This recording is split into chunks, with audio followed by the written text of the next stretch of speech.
کرنے والا خدا ہے. یہ آپ نے یہ جو کہا اس کا مجھے مطلب سب سے بڑا کنفیوژن لگا chapter number 81 and verse number 29. یہ اگر کھول کے اس کا آپ اگر تفسیر بول دیں گے تو اچھا رہے گا. مطلب آپ کے جو بیان ہے اس سے کیا یہ مطلب وہ کرتا ہے 81 ورس ورس 29. اچھا لاسٹ ہو جائے وما تشاؤون ہو جائیے.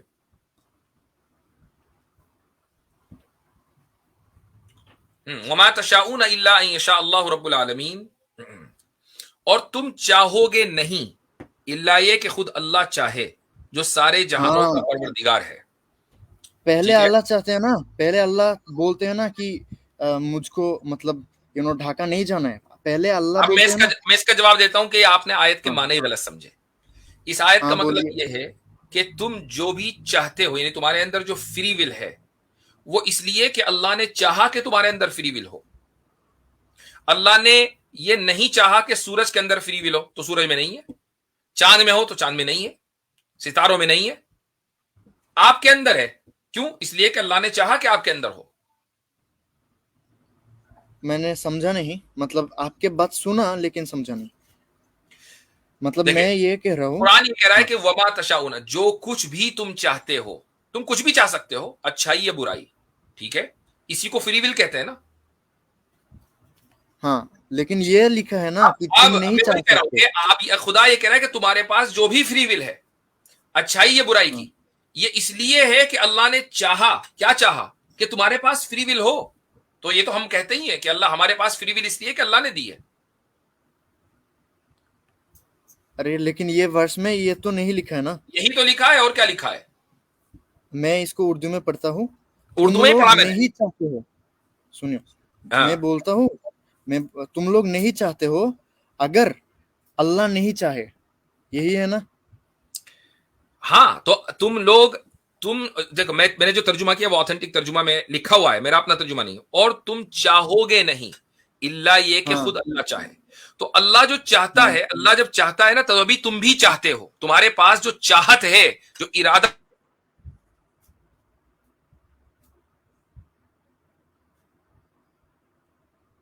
یہاں پہ فریز ہے. ہلو مفتی صاحب کو کچھ یہاں پہ فریز ہو گیا مطلب. چلے میں بتاتا ہوں آپ کو.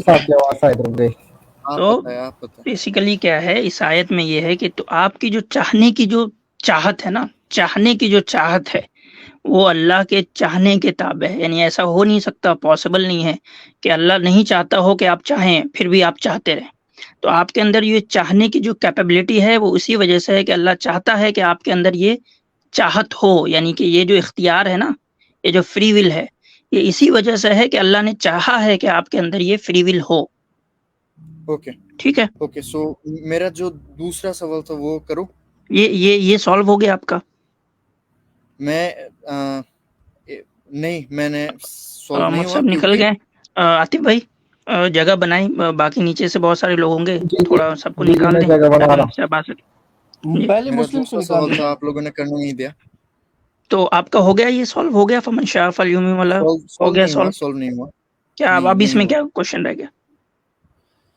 میں یہ پوچھ رہا تھا کہ اس ورس میں کیا یہ نہیں کہا گیا یا کیا یہ نہیں سمجھایا گیا کہ خدا پہلے وش کرتا ہے؟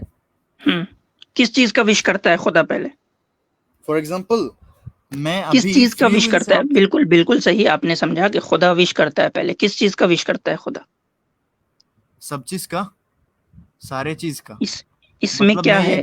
خدا پہلے وش کرتا ہے کس چیز کا؟ آپ کے وش کرنے کا وش کرتا ہے پہلے خدا.